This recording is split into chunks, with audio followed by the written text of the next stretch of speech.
Bonjour tout le monde, ici Francis Paquin et bienvenue au Balado Box Le Compte de 8. Cette semaine à l'émission, voyage dans le temps au Centre Pierre Charbonneau, 2 galas en 3 jours pour Eye of the Tiger Management et une première unification enfin pour Errol Spence fils. Et c'est avec plaisir que j'accueille Adrien Meur. Salut Francis. Adrien, j'ai effectué un petit voyage dans le temps vendredi. Je me suis dirigé vers le Centre Pierre Charbonneau pour assister au gala de New Era Fighting and Promotion qui mettait en vedette Francis Lafrenière contre Francesco Cotroni pour le titre vacant canadien des poids moyens. Et comme nous l'avait un peu dit Laurent Poulin la semaine dernière, ici même sur le plateau, était plus ou moins convaincu par cette confrontation. Lafrenière, l'athlète, le boxeur professionnel à temps plein, Cotroni qui doit cumuler un emploi, l'entraînement. D'ailleurs, il s'est blessé pendant son entraînement à une jambe.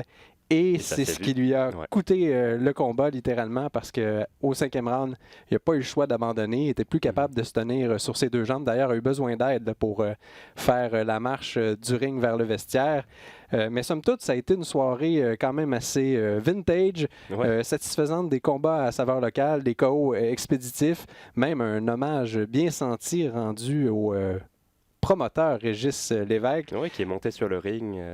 Il me semble qu'il n'était pas sur le ring, mais il y a eu une entrevue avec lui. Bon, on l'a présenté à la foule, il a eu la chance de se faire applaudir. C'était probablement très bien mérité. Il a tellement fait pour la boxe au Québec. Et c'est le genre de gala qui est parfait, que lui organisait, que lui aimait, des galas de boxe locale, si tu veux, avec des gens, avec des boxeurs avec qui les gens peuvent s'identifier. Donc ça fitait parfaitement que lui soit présenté à la foule à ce moment-là. Malheureusement, on ne peut pas tirer grande conclusion du combat Lafrenière-Cotroni, quoique Cotroni avait dit que c'était possiblement son dernier combat en carrière, mais que là, en raison des circonstances, Lafrenière qui prenait sa revanche plusieurs années après avoir subi la défaite contre ce boxeur en début de carrière, est-ce qu'on va voir un troisième volet à cette, disons, trilogie? Ça serait logique parce que c'est terminé un petit peu en autre boudin. Le combat avait quand même relativement bien commencé. C'était un combat classique de Lafrenière avec beaucoup d'action, qui était agressif, qui cherchait le corps à corps. C'était parfois un petit peu brouillon, mais comme toujours efficace. Et il y a eu cette blessure qui a mis fin au combat de manière un petit peu abrupte. Et on n'a pas eu vraiment de conclusion, de fin, de réelle fin à ce combat-là. Donc les gens restent un petit peu sur leur appétit, j'imagine. Donc c'est une bonne chose que si on refait un troisième combat entre ces deux-là. D'ailleurs, il y a eu 2 chutes au tapis de la part de Lafrenière qui ont été comptées comme des glissades. Mais la deuxième, ça aurait peut-être pas été un scandale si ça avait été compté comme une chute au tapis. Il y a quand même un coup de poing qui a atteint la cible. Donc ça permet quand même de mousser un petit peu un troisième combat en montrant qu'il était capable quand même de tenir son bout contre Lafrenière, qu'il n'a pas été déclassé, même si sur le papier ça finit par un chaos technique. C'est vraiment une blessure qui a mis fin au combat parce que c'est après 2 jabs, et on a vu tout de suite qu'il s'était fait mal à la jambe, qu'il ne pouvait plus mettre de poids dessus. Et donc ça termine un petit peu en autre boudin. Il faut, à mon avis, pour ce genre de combat-là, il faut une vraie conclusion, que ça se termine par une décision ou un KO, mais qu'il y ait une victoire qui soit décisive, si tu veux. On ne peut pas chasser le naturel. Francis Lafrenière, c'est quelqu'un qui va toujours vers l'avant, mais on sent vraiment une cisure entre, disons, l'époque des frères Grant et Stéphane Larouche qui commence vraiment à mettre son empreinte. On a vu un boxeur bien installé sur son jab, qui ne cherche pas la bagarre à tout prix, qui ne cherche pas nécessairement les corps à corps à tout prix. Ça donne naturellement un spectacle qui est moins intéressant. Mais pour un boxeur qui a livré tant de dures batailles dans le passé, il faut quand même se ménager. La boxe qu'il adopte aujourd'hui, c'est un bon moyen. Voilà, et de cette manière-là, on a bien vu, comme tu l'as dit, le jab, qu'il utilise beaucoup plus souvent qu'avant. En fait, avant, il ne l'utilisait pas du tout. Mais on voit que quand même, quand il peut aller au corps à corps, il ne rechigne pas, bien évidemment. C'est naturel pour lui. C'est son pain et son beurre. Voilà. Mais il a ajouté une autre facette à sa boxe, et contre un gars comme Cotroni, il peut utiliser son jab. Contre d'autres boxeurs qui sont peut-être un peu plus techniques, il aura peut-être plus de mal à installer ce jab et il reviendra peut-être à ses vieilles habitudes. Mais quand il a la possibilité comme ça lui donne une option supplémentaire, si tu veux, pour pouvoir s'adapter aux qualités et aux défauts de l'adversaire. Ça le rend moins unidimensionnel que ce qu'il était avant. Donc bien évidemment, c'est une arme de plus dans son arsenal, et ça va l'aider pour la suite. Mais comme tu l'as dit, c'est vrai qu'on ne peut pas vraiment tirer de grandes conclusions de ce combat-là à cause de la manière dont il s'est terminé. Sinon, on avait également, disons, sous le radar, Wilfried Seilly qui poursuit son développement. C'est un 7e combat pour lui dans les rangs professionnels. Il affrontait un boxeur du nom de Jair Sena qui avait affronté Lexon Mathieu. On sait qu'il y a une importante rivalité sur les médias sociaux entre les partisans de Seilly et ceux de Mathieu en se disant lequel va devenir le meilleur.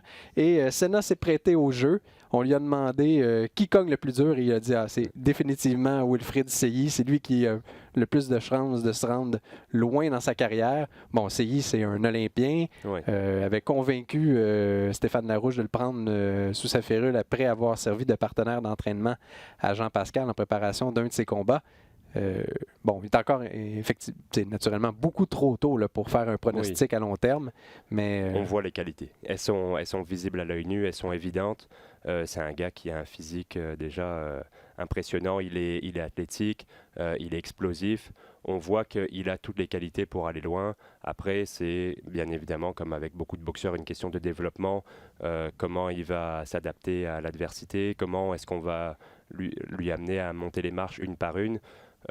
Tout ça, c'est une question de lui, mais aussi de son entourage, de son entraîneur, de ses gérants.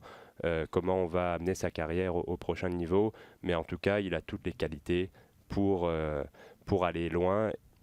Écoute, c'est encore trop tôt pour dire ce qu'il va faire, mais on voit qu'il y a toutes les possibilités qui sont là. En tout cas. Oui, c'est quelqu'un qui est très sérieux là, quand il est dans sa zone de combat, mais dès qu'il devient confortable, voit qu'il a mis l'adversaire en boîte, là, baisse les mains, un style un peu plus échevelé qui plaît naturellement au public. Là.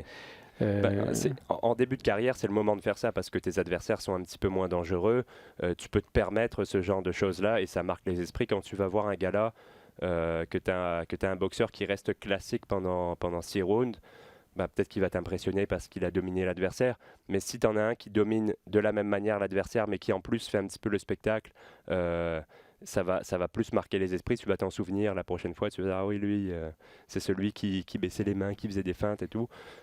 C'est une manière aussi de se construire une fanbase, entre guillemets.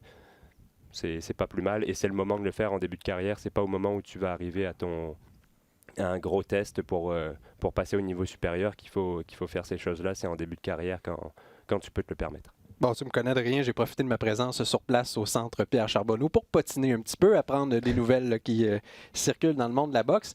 Et ça commence à se préciser pour le gala de championnat du monde qui sera présenté au centre Vidéotron le 23 novembre prochain. Marie-Ève Dicker qui va défendre sa ceinture de championne des super mi-moyennes de l'IBF. Et il y a 2 boxeurs dont on a déjà annoncé la présence en sous-carte. Sébastien Bouchard et Michael Zouski. Là, on a appris que Michael Zouski, le plan, c'était de lui opposer Ghislain Madouma. Mais ce dernier aurait finalement décidé d'accrocher ses gants, ni plus ni moins, ne souhaite pas poursuivre sa carrière. Une décision qui est somme toute logique, très, très logique. Et pour Sébastien Bouchard, eh bien, c'est le nom de David Théroux qui est ressorti. Et vraiment, on voit où on se dirige, des confrontations à saveur locale. Et tous les autres boxeurs sur la carte, là, on évoque que ce seraient des boxeurs de Yann Pellerin, le nouveau promoteur qui est à la tête de New Era Fighting and Promotion. Et c'est lui qui s'occuperait de tout l'aspect financier, des bourses et tout. Donc, on voit où on se dirige. C'est un peu, ça confirme les informations qu'on disait sur l'avenir de Jim. Et Zouski, Bouchard, qui sont de façon très logique en ascension. On veut ajouter des titres mineurs. Là, c'était pas du tout pour, disons, de la crédibilité pugilistique. C'était vraiment pour vendre des billets, peut-être faire connaître davantage. C'est une confrontation intéressante entre Bouchard et Théroux parce que c'est François Duguay, qui est un ancien partenaire de Stéphane Larouche, qui avait décidé, il y a quelques années, plus d'une dizaine d'années, de voguer de ses propres aides et d'aller à Québec. Une confrontation entre 2 très bons amis. C'est quand même assez particulier, mais bon, les affaires sont les affaires et il n'y a pas de sentiment dans le monde de la boxe. Oui, quand c'est pas 2 amis qui sont sur le ring, c'est plus facile. Quand tu es dans le coin, tu t'occupes de ton boxeur, tu t'occupes pas de ce qui se passe en face. C'est moins compliqué que 2 amis qui doivent se faire face dans le ring. Mais c'est vrai que c'est quand même assez particulier. Mais c'est normal que quand tu ouvres ton propre... quand tu voles de tes propres ailes, à un moment donné, tu vas rencontrer ton maître. Le maître et l'élève, mais c'est un petit peu ça. Mais tu rencontres celui qui t'a qui t'a appris les petits trucs du métier. Donc c'est intéressant, le combat sur le ring, mais cette opposition entre les entraîneurs aussi va être sympa. Ce qui est bien dans ce gala, c'est comme tu as dit qu'il y a beaucoup d'affrontements locaux, et à mon avis c'est ça qui est intéressant dans des sous-cartes. Quand tu augmentes un peu le niveau, et il faut faire parfois venir des adversaires du Mexique, d'Europe de l'Est, peu importe. Mais pour les premiers combats, d'avoir des adversaires locaux, je trouve que c'est ce qui est le plus logique et le plus intéressant pour les gens. Tu veux voir ton petit boxeur du coin affronter un gars d'un autre quartier de la même ville ou d'une ville voisine, plutôt que de le voir affronter un Hongrois que tu ne connais pas du tout. Je trouve que c'est plus intéressant pour le public, ça leur permet de plus s'identifier aux boxeurs. Ça leur parle plus, si tu veux, que d'avoir des combats contre des boxeurs anonymes. Et là, il y a une conférence de presse qui était censée avoir lieu mardi, mais là, on est en pleine semaine de promotion d'Eye of the Tiger pour les 2 galas dont on va parler un peu plus tard. Donc, on a décidé de repousser ça à la semaine prochaine. C'est pas certain qu'il va y avoir des annonces officielles d'adversaires. Sur la convocation de presse, il y a vraiment Marie-Ève Dicker, le nom de son adversaire, et Bouchard et Zouski, mais on verra bien ce qu'on aura à nous annoncer la semaine prochaine. On aura l'occasion d'en reparler. Sinon, il y a un hommage bien senti là, à Abe Pervin qui est décédé à l'âge vénérable de 100 ans, un personnage qui faisait l'unanimité dans le monde de la boxe.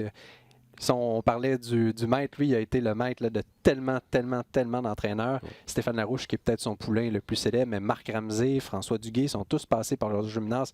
Tellement de boxeurs. Même on disait que dans ses 90 ans avancés, il est encore chaque jour au centre Claude Robillard pour entraîner des boxeurs. Quelqu'un qui avait le feu sacré, puis un hommage vraiment bien senti qui lui a été rendu. Et vraiment unanime. Tout le monde de l'univers de la boxe au Québec a eu son petit mot pour cet entraîneur légendaire. Et il y a des gens comme ça qui font l'unanimité. Ça me fait penser un petit peu, ça y est, j'ai oublié son nom, le juge de HBO.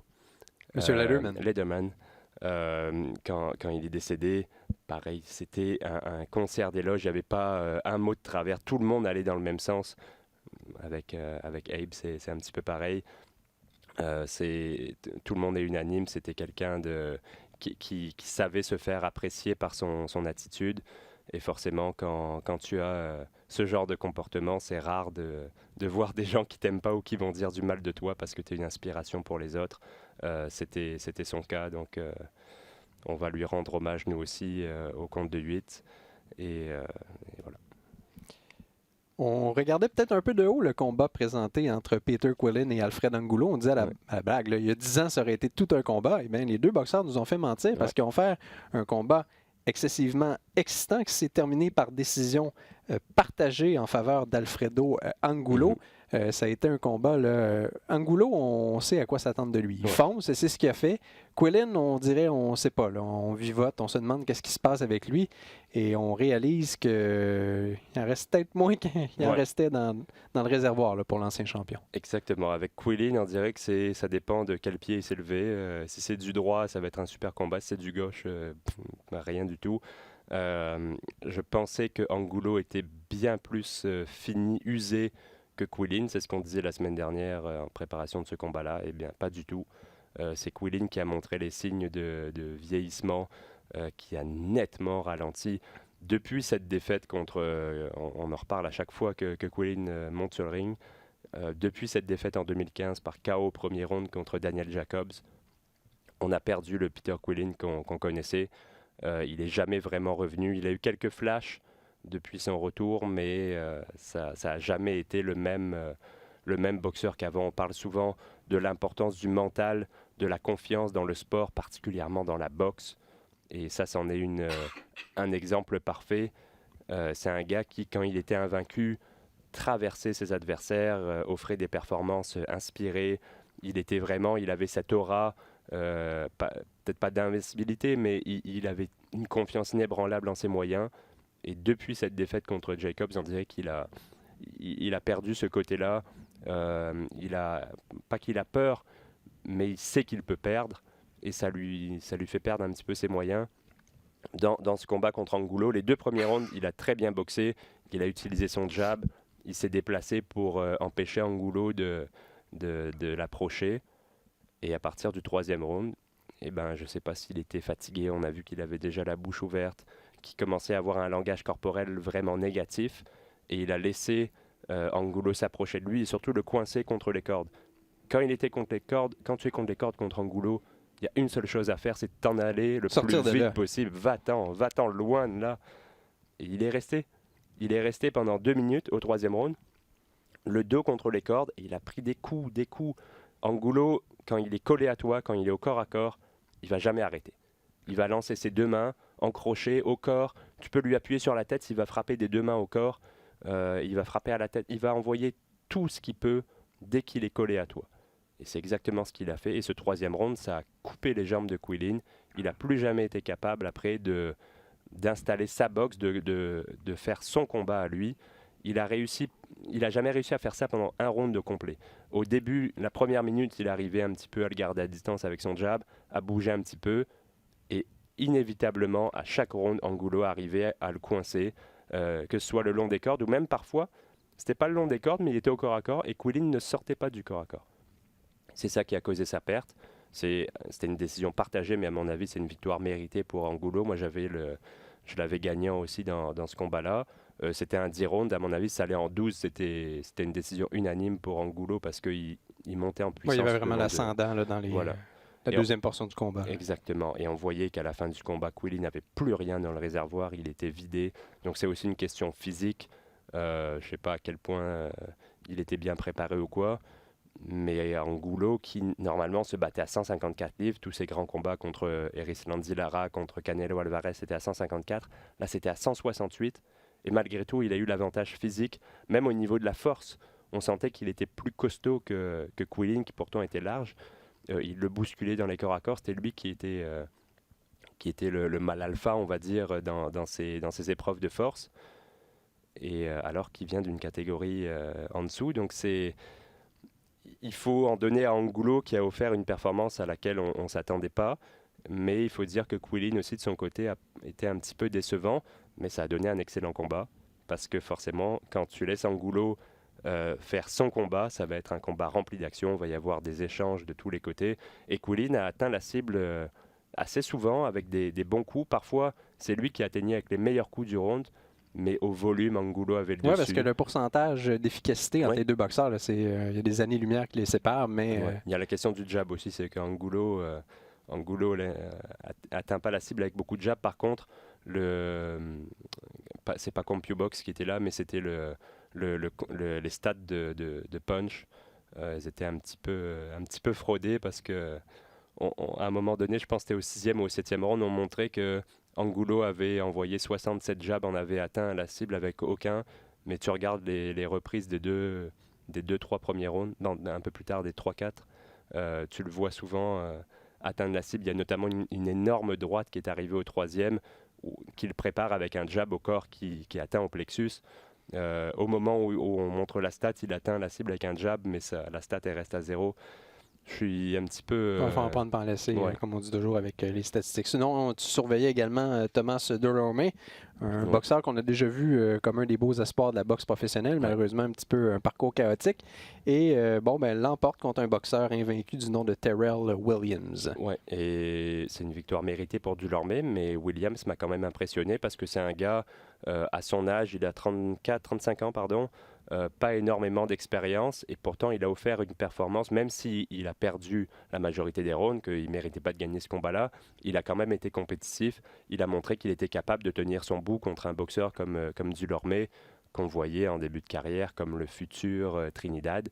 Ça n'a pas été le cas, mais ça reste quand même un boxeur qui a de la puissance, qui a des belles capacités techniques. Il l'a montré dans ce combat-là, mais je trouve que Dulorme aurait dû... Il a pris un petit peu de haut, Williams, c'est l'impression. Il pensait le mettre KO rapidement, que sa puissance allait suffire. Et il n'a pas installé sa boxe comme il est capable de le faire. Il a très peu utilisé son jab. Il a laissé Williams installer son propre jab. Et j'ai trouvé que Williams, malgré le fait qu'il ne soit pas particulièrement connu, qu'il n'ait pas eu de grands accomplissements dans sa carrière, il a montré de belles qualités. Et que c'est un gars qu'on risque de revoir malgré la défaite. Il a montré qu'il était au niveau et qu'il pouvait partager le ring avec des gars comme Dulorme. Et Dulorme, dans tout le combat, il a été un chasseur de tête. Il a essayé de passer le KO en visant que la tête. Il a très très peu travaillé au corps. Ça, c'est quelque chose que j'aime pas beaucoup. J'aime quand les boxeurs sont capables de voir, ok, ben, le gars il se déplace, il a des bonnes esquives, je vais rater souvent à la tête. Si je descends au corps, ça va lui couper les jambes, ça va lui drainer son énergie, il va être une cible moins mobile et je vais avoir plus de facilité ensuite à l'atteindre à la tête.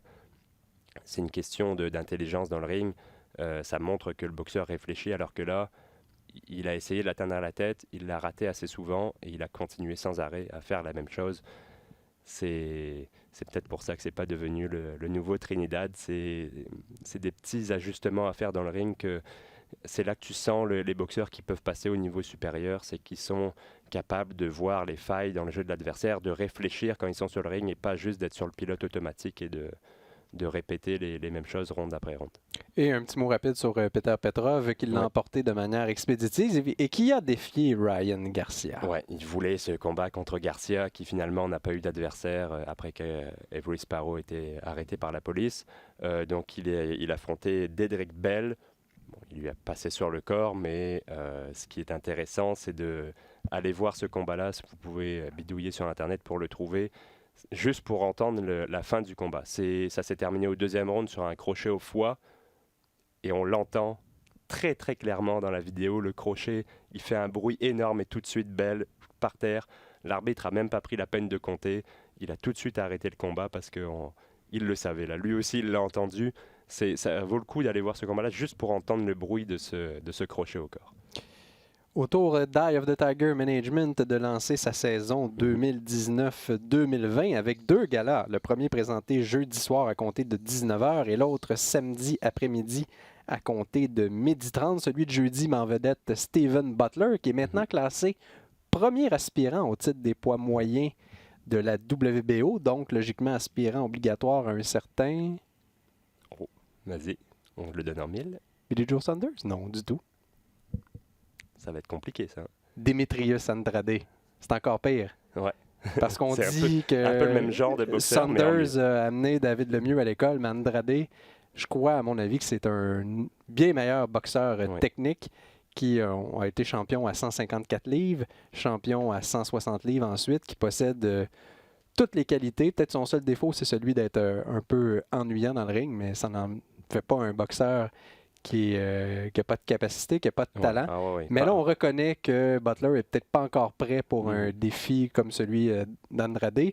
On vise Jimmy Munguia, qui a déjà annoncé qu'il passait chez les poids moyens pour affronter, que ce soit Golovkin ou Canelo. Mais d'un autre côté, on a peut-être dit il a vraiment bien fait le poids à 154. On veut peut-être rester. On n'est pas encore fixé.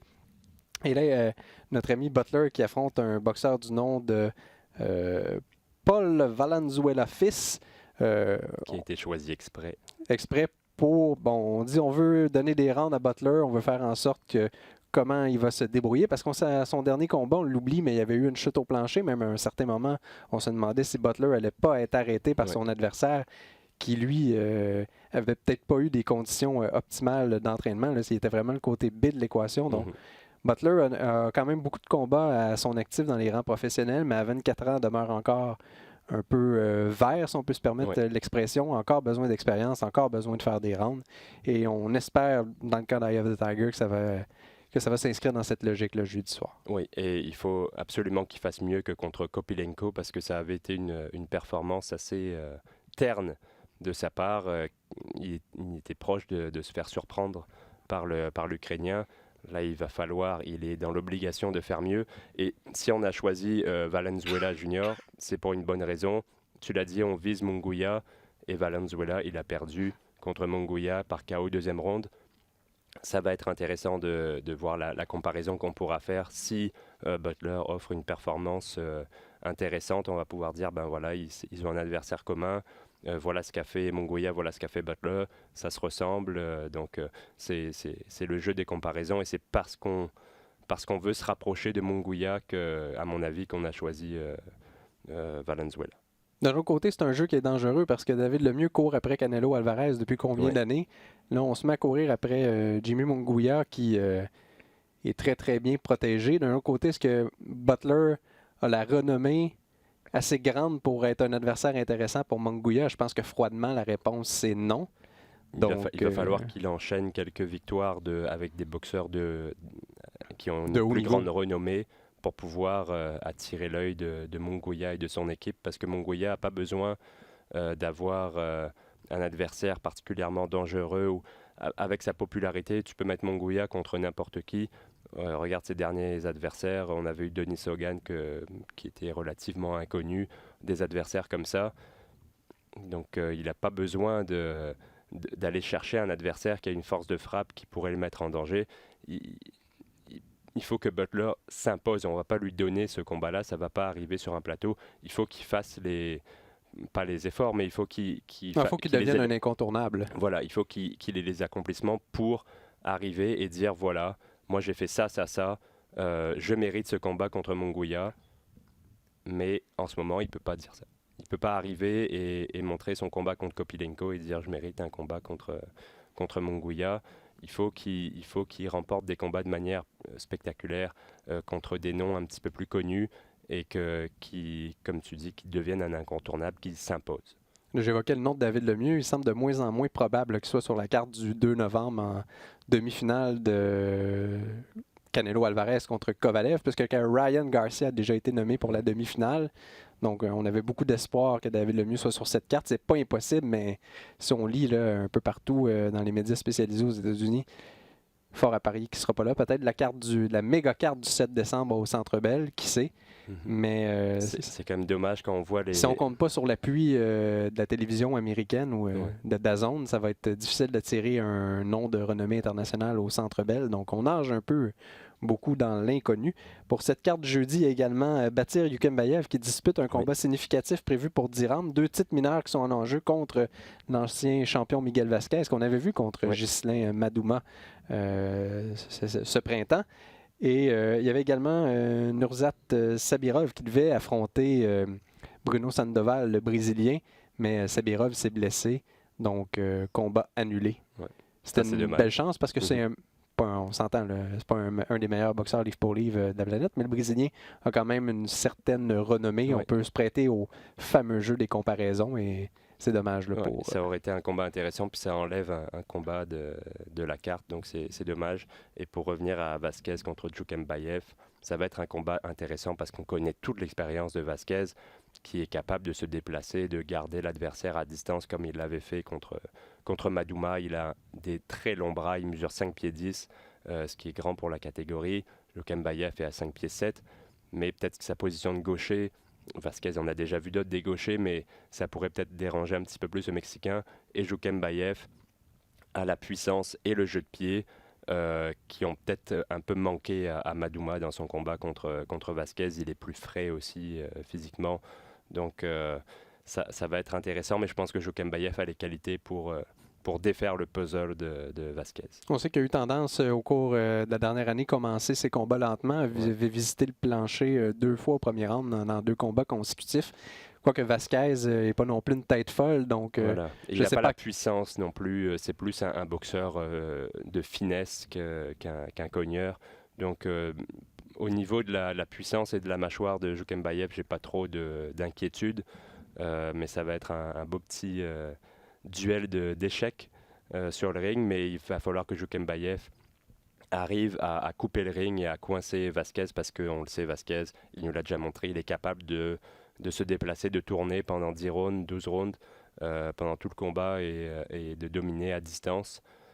Il va falloir que Yukembayev l'empêche de faire ça, mais il a les qualités physiques pour le faire, donc je m'attends à ce qu'il arrive à battre Vasquez. Et pour Yukembayev, là, on passe en 2019-2020 à la prochaine étape, c'est-à-dire entrer dans les classements mondiaux et là, essayer tranquillement mais sûrement là, d'atteindre une position d'aspirant obligatoire parce que c'est son 17e combat dans les rangs professionnels. Également sur cette carte, Kim Clavel, Raphaël Courchaine, Simon-Pierre Adé, Avery Martin-Duval et Aman Kazankapov sur cette carte à compter de 19h sur Punching Grace. Et le samedi, bien, c'est Arslanbek Mamoudov. Changement d'adversaire. Pour lui, il devait affronter un Congolais, mais là, finalement, il y a eu des problèmes de visa. Il va affronter Julian Fernandez, qui a déjà affronté Tom Schwartz, je crois. Ouais. Et, sa seule défaite en carrière. Ouais. Au deuxième round, je pense. Et bon, on augmente l'enjeu, si vous voulez, entre guillemets, titre des poids lourds de la NABF, qui a déjà été très, très célèbre, mais qui est une porte d'entrée intéressante pour les classements du WBC. Mamoudov y figure déjà, donc on peut penser qu'en ajoutant la ceinture de la NABF, ben, il va faire quelques bons là, qui sont souhaitables dans son cas. Ouais, il va améliorer son rang au classement et c'est la continuation logique dans sa progression qui est quand même rapide parce que c'est un boxeur qui est très talentueux. Ça reste l'animal un petit peu, le gars qui fait peur à tout le monde. Et bon, Julian Fernandez, comme on l'a dit, s'est incliné par KO deuxième round contre Tom Schwartz. Je m'attends à ce que ça soit un résultat à peu près similaire contre Makhmoudov, qui est, à mon avis, plus talentueux que l'Allemand, qui cogne plus dur, qui est juste meilleur que le poids lourd allemand. Donc, c'est pas parce que tu es meilleur que tu vas le battre plus rapidement, mais je m'attends à un KO relativement rapide de la part de Makhmoudov et qui continue sa progression dans les classements. C'est pas un gars comme Julian Fernandez qui va à mon avis, qui va le surprendre ou qui va l'arrêter dans sa progression. Il va falloir un gars de bien meilleur niveau que ça pour arrêter Makhmoudov. Dans les autres combats à surveiller, possiblement celui qui va opposer Arthur Ziadinov contre Darnell Boone, qui ne s'est pas battu depuis novembre 2018.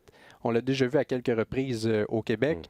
La dernière fois, c'était contre Schiller Hippolyte en mars 2016. Un combat qui avait été excessivement intéressant. Il y avait eu un fameux double knockdown. Donc, Boone offre toujours un bon spectacle. Ouais. On se souvient, il avait fait un verdict nul contre André Ward, c'est bien ça? Ou c'est bien Kovalev. Possible. Mais avait battu notamment Dennis Stevenson, on s'en souvient. Mais c'est quelqu'un qui est toujours en mesure d'offrir un certain niveau de position. Mais qu'est-ce qui lui reste? Parce que veut pas, comme n'importe qui, vieillit. Il vieillit et il a affronté tout le monde de la catégorie, les meilleurs boxeurs. Donc, il en a pris des coups. Il a subi plusieurs KO. Je pense qu'il a nettement ralenti depuis ses meilleures années. Mais ça reste un gars qui est très capable et qui a beaucoup d'expérience pour tous les petits trucs du métier. Quand tu es dans le ring, quand il est en danger, il va accrocher. Toutes ces petites choses-là, il est capable de les faire.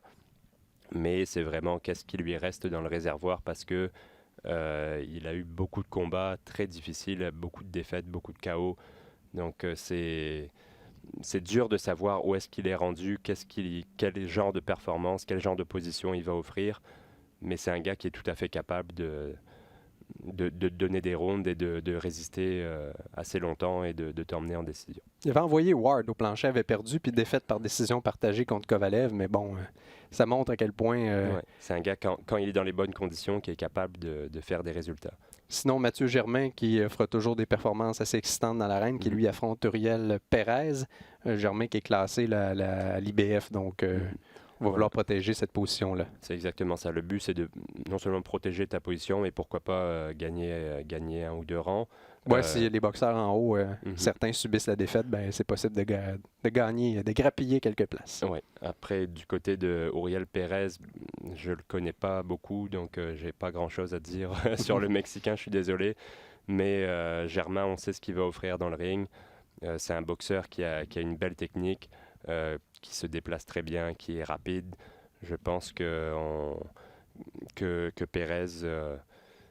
n'a peut-être pas les armes pour le déranger. En tout cas, on ne va pas aller chercher un boxeur qui va mettre le rang de Germain en danger, qui a des bonnes chances de le battre. Donc, c'est un combat de plus pour Germain qui va continuer sa progression au fur et à mesure. C'est sûr qu'il ne faut pas s'attendre dans son cas à ce qu'on bondisse de 10 places au classement, qu'on ait une progression extrêmement rapide comme certains boxeurs d'Europe de l'Est qui sont en championnat du monde après quelques combats.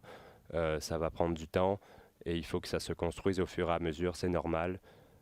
C'est une étape de plus pour Germain, mais je suis sûr qu'il va offrir, comme d'habitude, un beau spectacle. Et sinon également, Lexon Mathieu, un boxeur en plein développement, Sébastien Roy et, tiens, Vislan Dalkaev. Ouais. Sur cette carte qui effectue un retour au Québec, on sait On l'avait amené ici pour accompagner son grand ami d'équipe nationale, Arthur Beterbiev. Il s'est battu sur plusieurs cartes de groupe Yvon Michel. Ensuite, sur les mêmes galas que Beterbiev aux États-Unis. Et là, il effectue un retour à Montréal. C'est intéressant de voir où on est rendu dans sa carrière. Sinon, bien évidemment, le grand événement de la fin de semaine, c'est évidemment le combat d'unification entre Errol Spence fils et Sean Porter. C'est présenté samedi à compter de 21h. C'est un événement qui est présenté à la télévision à la carte et les distributeurs d'ici au Canada ne se vendent pas. J'ai fait des recherches vite et c'est compliqué à trouver. Je ne vais pas te faire publicité pour personne, mais il y a un câbleau distributeur ou fournisseur de services satellites là, qui affiche une bannière avec le combat. Mais pour les autres surveillés, il va peut-être avoir des développements au cours des prochaines heures.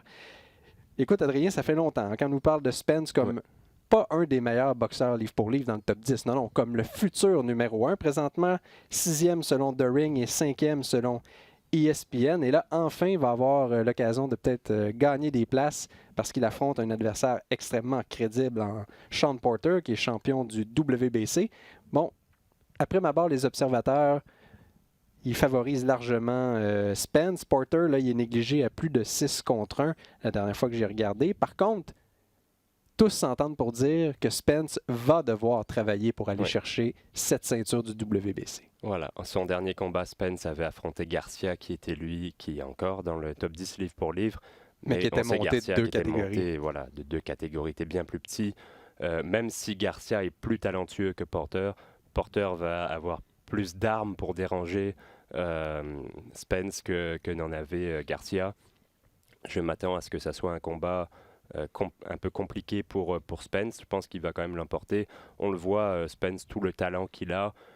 Le problème, entre guillemets, dans son cas, c'est qu'il n'a pas forcément les adversaires de renom qui lui permettent de continuer à monter dans le classement des livres pour livres par rapport à des Canelo Alvarez, à des Lomachenko, à des Crawford, à des gars comme ça qui sont devant lui. Eh ben, il n'a pas les adversaires de même niveau, il n'a pas les adversaires de renom qui lui permettraient de passer devant ces gars-là. Oui, parce que si on fait la liste, là, on voit qu'on l'a vraiment monté tranquillement. Le combat là, qui a peut-être été l'élément déclencheur, c'est celui contre Léonard Bundu, parce que ça avait été présenté immédiatement après le match pour la médaille d'or de l'équipe américaine de basketball aux Jeux de Rio. Ça a été une des meilleures cotes d'écoute de l'histoire de PBC. Sur NBC, là, je pense plus de 4 millions de téléspectateurs. Bon, ensuite, est allé chercher la ceinture de l'IBF sur le terrain de Kell Brook en Angleterre. C'est quand même un exploit sa première grosse prise. Digne de mention. Mais depuis, Lamont Peterson, Carlos Ocampo et Mickey Garcia, qui, si on regarde l'ensemble de Peterson et Garcia, pour sûr, c'était pas des mi-moyens naturels. Ocampo, oui, mais on parle pas du même niveau de talent que les 2 boxeurs que j'ai mentionnés précédemment, qui étaient d'anciens champions même unifiés. Donc, il faudra voir là, pour une véritable opposition, un champion, et tu l'as bien évoqué, il ne démérite pas. Perdu par décision majoritaire contre Kell Brook et contre Keith Thurman, c'était 3 cartes de 115-113. Donc, il doit quand même faire des choses de bien dans l'arène. Oui. Porter, c'est un gars qui amène toujours son effort à plus, qui cherche le combat au corps à corps, qui est très vif sur les pieds, donc il fait du in and out, mais quand il est proche, il essaye de faire du dégât et il est un petit peu vicieux aussi, il utilise des techniques pas toujours très honnête. Il utilise beaucoup sa tête à l'intérieur. Ça, il faudra que Spence fasse très attention à ça. Mais je ne suis pas sûr que ça soit une confrontation, que Spence, une opposition de style qui déplaît particulièrement à Spence, parce que son meilleur coup, c'est son uppercut de la main gauche au corps qu'il envoie très très bien, avec beaucoup de puissance. Et ça, il l'utilise contre des gars qui entrent à l'intérieur, ce que fait régulièrement Porter. Il n'a pas le choix, il a un désavantage de taille et de portée. Porter a l'habitude, il est souvent un peu plus petit. Donc c'est son style à lui de s'approcher comme ça régulièrement. Mais quand tu t'approches de Spence, il faut faire attention à cet uppercut au corps parce qu'il est très puissant, il fait beaucoup de dégâts. Ça, je pense que Spence est content d'avoir un gars qui va essayer de venir vers lui pour pouvoir utiliser cette arme-là. Et du côté de Porter, même s'il en a vu beaucoup dans sa carrière, ça fait longtemps qu'il n'a pas affronté un gaucher. La dernière fois, c'était en 2013, c'était Devon Alexander. Donc ça commence à remonter un petit peu. Et si tu n'as pas d'entraînement contre un gaucher et que tu affrontes un gars de ce niveau-là, c'est peut-être un petit peu juste. Ça aurait été sympa pour lui qu'il fasse avant un combat contre un autre gaucher pour se remettre un petit peu dans le bain. Bon, c'est certain que il s'est préparé en sparring, qu'il a eu des adversaires de haut niveau, des gauchers qui vont essayer d'imiter le style de Spence. Mais ça reste qu'un véritable combat contre un gaucher. Le dernier, c'était en 2013. Ça pourrait peut-être jouer dans la balance. Mais ça va être un bon combat et je m'attends à ce que Spence l'emporte, mais que Porter le fasse travailler, parce qu'il arrive toujours en super conditions physiques. Il donne toujours un effort très important. Il donne tout ce qu'il a. Il va faire travailler Spence, mais je pense que le talent va faire en sorte que Spence va l'emporter. Et il faut dire qu'il est aussi un petit peu plus imposant physiquement. Spence pourrait monter dans le futur à 154. Je pense qu'il n'aurait pas de problème dans cette catégorie-là. C'est un gros welter, un gros mi-moyen. Et je pense que cette différence physique et son talent supérieur va lui permettre d'avoir le dessus sur Porter. Mais ça ne va pas être facile. Il n'y a jamais de victoire facile contre Porter. Et il est capable de te faire moins bien paraître, Porter, parce qu'il va rendre le combat un peu plus brouillon. Quand il va rentrer avec sa tête, ça va te déranger, tu vas être moins à l'aise pour envoyer tes combinaisons. Il va t'accrocher un petit peu, il va frapper en accrochant avec un bras. Il va rendre le combat un peu plus, pas forcément, un peu plus sale, ouais. J'allais dire pas forcément, mais oui, un peu plus sale. Et ça peut faire en sorte qu'un boxeur plus technique comme Spence paraisse un petit peu moins bien que d'habitude. Il reste à voir comment il va réagir là, quand il va avoir justement ce côté un peu plus sale, un peu plus rustre que M. Porter va apporter pendant le combat. D'ailleurs, quelques critiques au sujet du fait que c'est un événement qui est présenté à la télévision à la carte. On voit Showtime décider de passer son tour pour la revanche entre Wilder et Luis Ortiz. On dit qu'on demandait trop d'argent garanti. C'est ce que Stephen Espinoza, le chef de Showtime, a lancé sur les réseaux sociaux. Ça reste dans la même famille PBC. C'est Fox qui présente cet événement. Beaucoup de promotions. On utilise notamment l'importante locomotive que sont les matchs du dimanche de la Ligue nationale de football. Le Spence, on veut vraiment en faire une vedette au Texas. On a été vu notamment à un match des Cowboys. On le présente. On veut faire en sorte que les amateurs sachent qu'il existe. Donc, reste à voir combien de gens vont se porter acquéreurs, parce qu'on a vraiment sorti l'artillerie lourde pour les combats présentés en sous-carte. Notamment, un combat, c'est pas le seul combat de championnat qui va être présenté cette journée-là. Il va y avoir Anthony Dirrell qui effectue, lui, la première défense de son titre des super moyens du WBC. Il affronte David Benavidez, un ancien détenteur de cette ceinture qu'il avait perdu à la suite d'un test positif à la cocaïne en 2018. Bon, il dit qu'il a réglé ses problèmes. Dirrell, on connaît son histoire, hein, vaincu le cancer, revient de très loin. Lui, dans le fond, est devenu champion, comme je disais, à son dernier combat, a battu Yevgeny Yildirim en février. C'est intéressant de voir qu'est-ce que Benavidez va lui offrir, parce que ça demeure il était devenu le plus jeune champion de l'histoire des super moyens à 20 ans. Donc, il est encore dans la fleur de l'âge. Ah oui, à 22 ans, c'est tout un talent. Benavidez, c'est un gars qui est très impressionnant. Une carrure, vraiment, il est énorme pour les 168. Et ils font la même taille tous les deux. Benavidez a un petit avantage de portée, je pense que c'est 2 ou 3 pouces. Mais il a une technique impeccable, Benavidez. On voit qu'il est très compact quand il lance ses coups. Il n'y a pas trop de mouvements superflus. Les coups sont assez courts. Le transfert de poids est très bon. Il a vraiment une belle technique. C'est déjà un produit fini alors qu'il n'a que 22 ans. Et il estime que cette ceinture, c'est la sienne parce qu'il ne l'a pas perdu sur le ring. Il a perdu après ce contrôle positif à la cocaïne, comme tu l'as évoqué. Dirrell, lui, est allé gagner son titre de manière légitime. Mais il sait que l'ancien champion Benavidez n'a pas perdu sa ceinture dans un combat. Donc c'est ça qui rend le combat encore plus intéressant, encore plus intense à mon avis. Et Dirrell, il faut faire attention, son dernier combat contre Yildirim s'est arrêté à cause d'une coupure due à un coup de tête. On était allé à la décision technique. C'était plus tôt cette année. Donc il faut voir à quel point cette blessure a été, correctement. Voilà, exactement, a été soignée. Mais Dirrell, on sait, il mérite son surnom de Dog, le chien. Il en a du chien. C'est un gars qui a énormément de détermination, qui a aussi de la puissance, il ne faut pas le compter pour battu, parce que c'est un gars contre qui il va falloir travailler pour le battre, un petit peu comme ce qu'on disait de Porter. Pas de victoire facile contre Anthony Dirrell. C'est un boxeur qui a énormément d'expérience, médaillé de bronze aux Jeux d'Athènes. Ensuite, a été champion du monde. avait perdu son titre, le regagné. Donc, il y en a vu vraiment de toutes les couleurs depuis le début de son parcours. Là. Il a de la puissance, il encaisse bien, il a quand même un bon cardio. C'est un gars qui va te donner un combat. Tu peux pas arriver... Contre lui, il faut que tu arrives prêt parce que si tu n'es pas dans un bon jour, il va te passer à travers. Également un combat pour le titre vacant des super légers de la WBA. Notre ami Laurent disait la semaine dernière, Ivulis pensait bien avoir cette chance pour le titre en étant détenteur de la fameuse ceinture gold. Mais non, on a décidé d'aller chercher les deuxième et troisième aspirants. Mario Barrios contre Batir Akhmedov. Les deux boxeurs sont invaincus et j'ai l'impression que c'est deux mentalités complètement opposées qui s'affrontent. On a Barrios qui est formé, passe chez les pros à quoi 18 ans et suit son parcours comme on a vu tellement de boxeurs d'origine latine faire. Akhmedov, lui, c'est un boxeur qui a participé aux Jeux olympiques et qui, là, en est à son 8e combat, quelque chose comme ça? 7e? Oui, il a 7 combats, ça va être le 8e. Ouais. Et il avait battu quelqu'un qu'on connaît bien à son 3e, Ricky Sismondo, en mars 2018. D'ailleurs, c'est sa seule victoire au point depuis le début de sa carrière. Oui, et c'est un gars qui a de la puissance aussi. 6 KO en 7 victoires. C'est un boxeur qui a l'expérience amateur. Il a 28 ans. Mais c'est comme beaucoup de boxeurs d'Europe de l'Est, des gars qui prennent l'autoroute chez les professionnels, qui sont déjà en combat de championnat du monde. C'est son 8e combat. On en a vu beaucoup comme ça, on en voit de plus en plus. Des Kazakhs, des Ouzbeks, des gens de l'ancienne République soviétique qui, on sait, qui ont une place très importante dans la boxe amateur et qui restent plus longtemps dans le circuit amateur, mais quand ils passent pro, ils perdent pas de temps à avoir des combats de développement, on passe tout de suite aux choses sérieuses.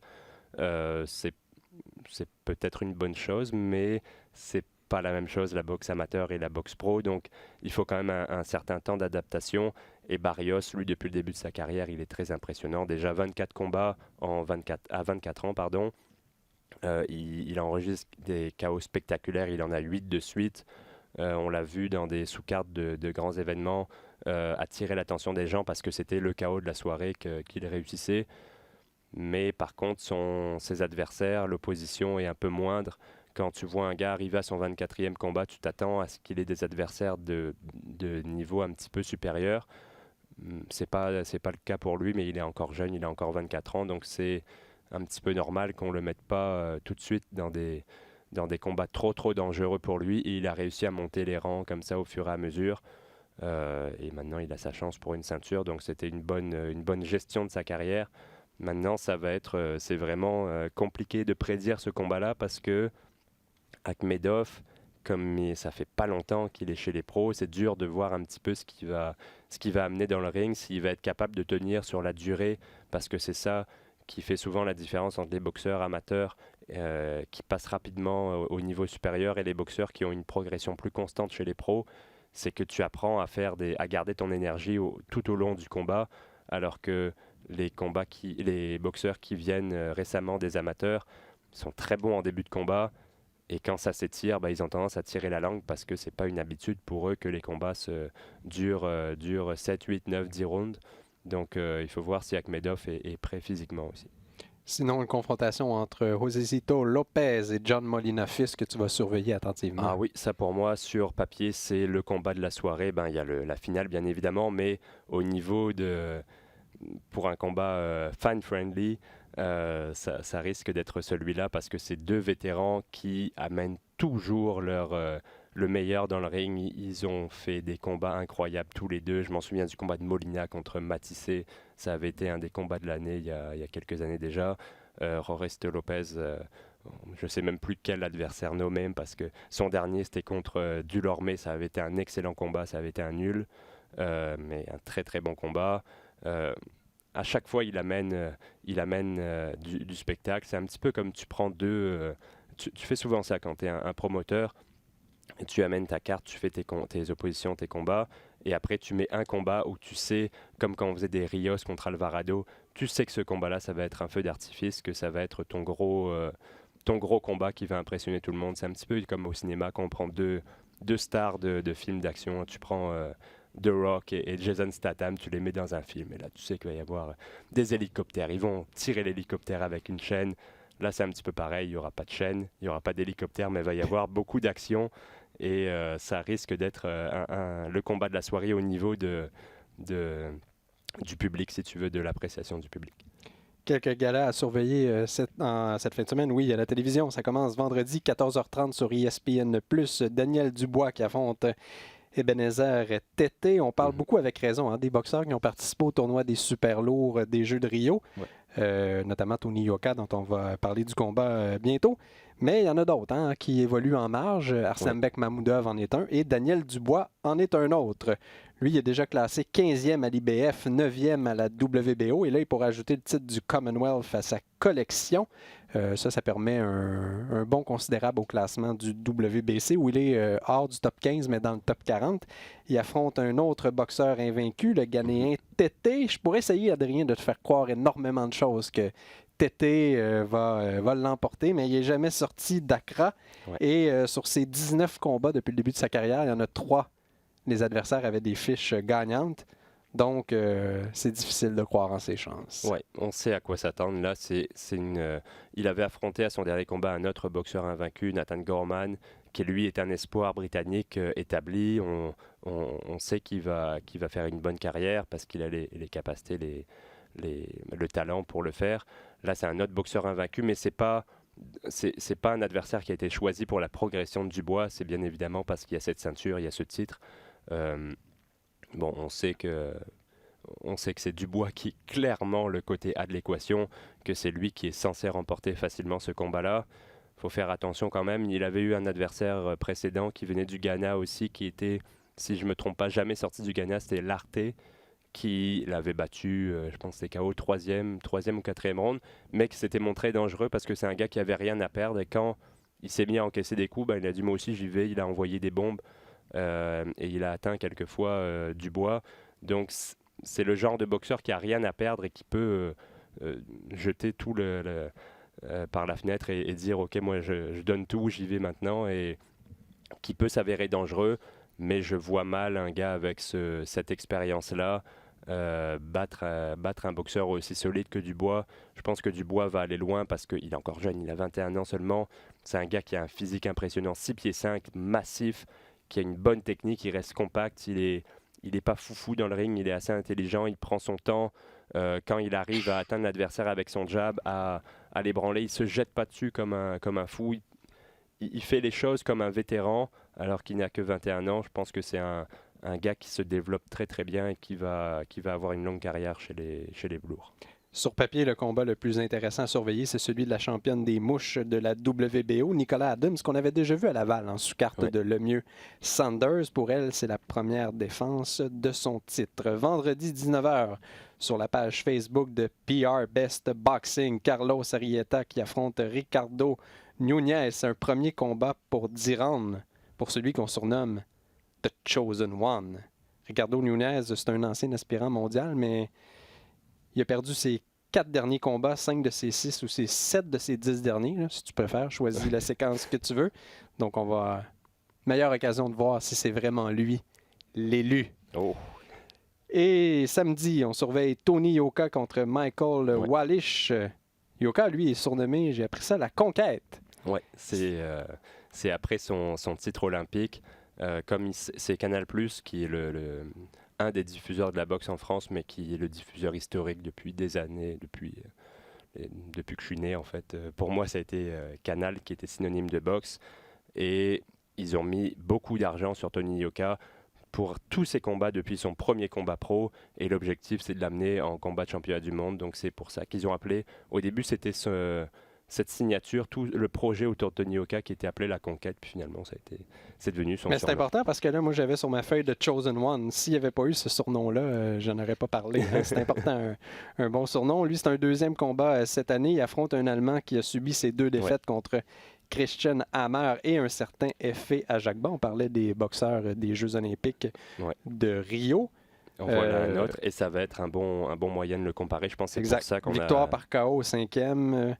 Et dans le cas d'Ajagba, c'est c'est KO 2e. Au 2e, donc c'est ça, on compare. Et ça va être son 2e combat, Tony Yoka, depuis son retour de suspension. Il avait été suspendu 1 an parce qu'il avait oublié, entre guillemets, de donner sa localisation 3 fois de suite. Donc c'est arrivé un sprinter américain récemment aussi, hein, et ça fait beaucoup jaser. C'est des oublis un petit peu suspects, mais bon, c'est le monde de la boxe étant ce qu'il est. Tony Yoka a été quand même suspendu 1 an, et puis moi, ce qui m'avait choqué à l'époque, c'est que c'était à la même période que Canelo Alvarez. Là, je ne veux pas forcément défendre Tony Yoka parce que c'est très suspect quand tu donnes pas ta localisation aux agences antidopage, surtout quand c'est 3 fois de suite. Mais il n'a pas été pris par un contrôle positif et il a été suspendu 1 an, dans le même temps qu'Canelo Alvarez, qui lui a été contrôlé positif, avait été suspendu 6 mois. C'est pas le 2 poids 2 mesures. On sait que ça arrive très très souvent dans le monde de la boxe, mais bon, ça avait quand même fait tiquer quelques personnes, cette différence de suspension.